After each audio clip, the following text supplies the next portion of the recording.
Let me tell you about the night a farmer met an alien girl in his field. It happened way out past the city lights, where the wind still smells like dirt and diesel, and machines hum all night to keep the crops standing. The farmer's name was Jonah, just a regular guy trying to make it through another season. But that night, he saw something that made him think he'd finally worked too long under the sun.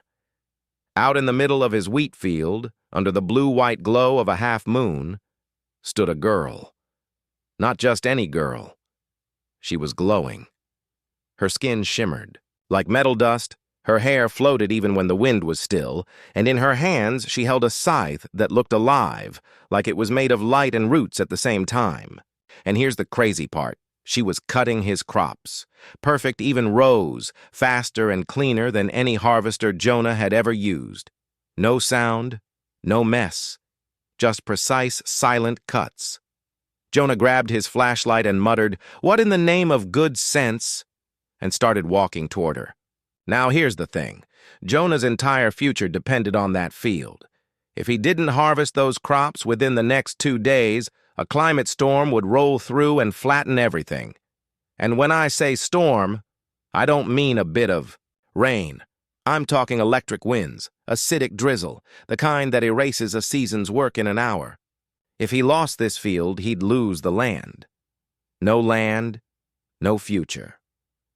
So when he saw a strange, glowing girl slicing his wheat in the middle of the night, he had 2 choices. Call the authorities and wait half a day for a drone to show up, or take the biggest gamble of his life and talk to her.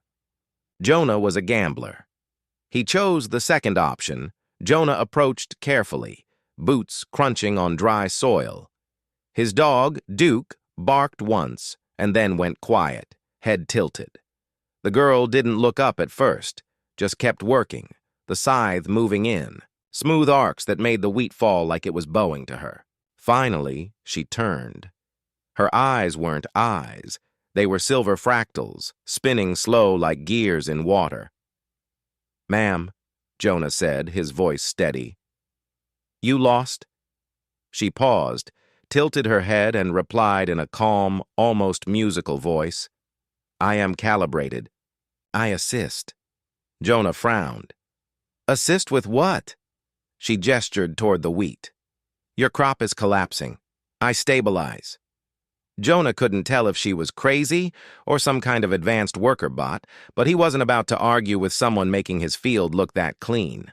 "All right," he said, half smiling. "Guess we're working the night shift together, huh?" She blinked, then nodded like it was a formal agreement. Working. Together. From that point on, they harvested side by side.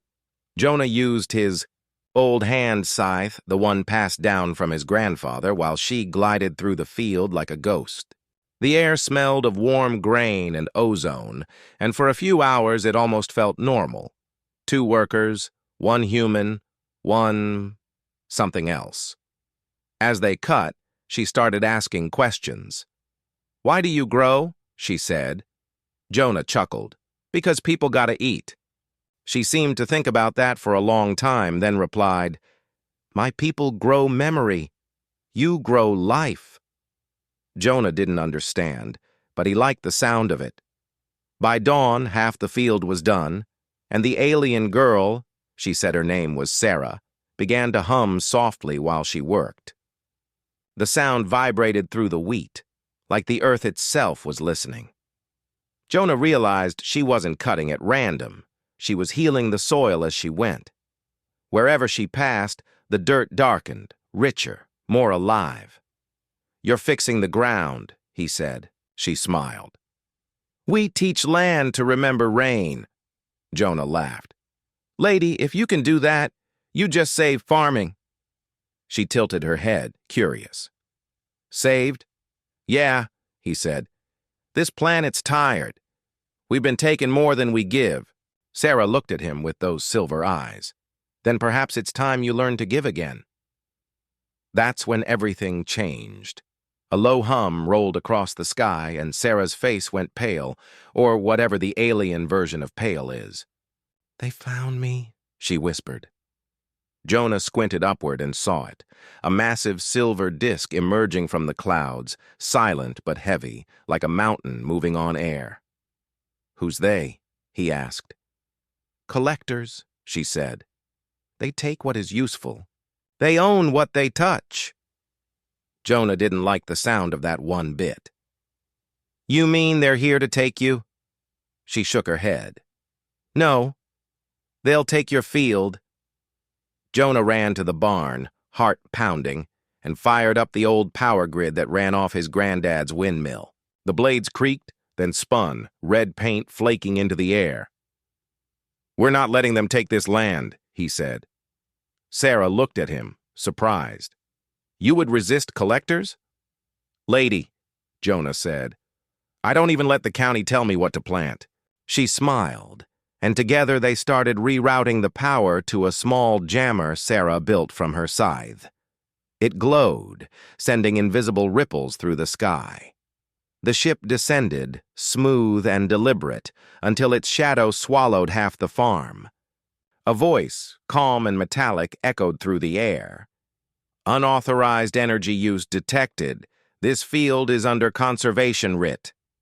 Sarah stepped forward, scythe raised. "This land is under active stewardship," she declared. "Yield belongs to both." The voice repeated, colder now. "Unauthorized claim. Prepare for reclamation." Jonah rolled his eyes. "They talk like my bank manager." He turned to Sarah. "How much time do we have?" "Minutes," she said. "Then let's make 'em count." Jonah grabbed his scythe. "I'll cut. You heal." They moved faster than ever, Jonah swinging like his ancestors behind him, Sarah gliding in arcs of light that stitched the earth back together. The ship sent beams down, scanning, analyzing, failing to categorize what it was seeing. Two beings, human and alien, syncing rhythms, rewriting the land with sweat and light. When the first drops of storm rain hit, the collectors hesitated. Their scans showed something they didn't expect. The soil itself was alive, humming with new data, locked into an organic encryption pattern. To take the field, they'd have to erase what was now partly theirs, too. "Conservation error," the voice said. "Yield unquantifiable, writ withdrawn." And just like that, the ship vanished into the clouds. Jonah dropped to his knees, rain pouring down his back, the scent of new earth thick around him. Sarah stood beside him, her glow dimming like a candle running out. "You did it," Jonah said. She shook her head softly. "We did it. Together." Then she looked up at the storm. "I must go. My people will not stop searching." Jonah nodded, eyes wet. "Thank you, Sarah." She smiled, and for a moment the light in her eyes looked almost human. "Thank you for teaching me the wind." She walked into the rain, dissolving into the light until there was nothing left but a faint shimmer across the wet wheat. By morning, the field was perfect, cut, clean, and alive. The soil steamed gently in the sunrise, the windmill turning slow and steady. Jonah looked out across the rows, whispered to himself, "Guess she taught the land to remember." And from that day on, whenever the wind passed through his field, it carried a low, humming tune, like an alien song about rain, roots, and one human who dared to talk to a girl from the stars.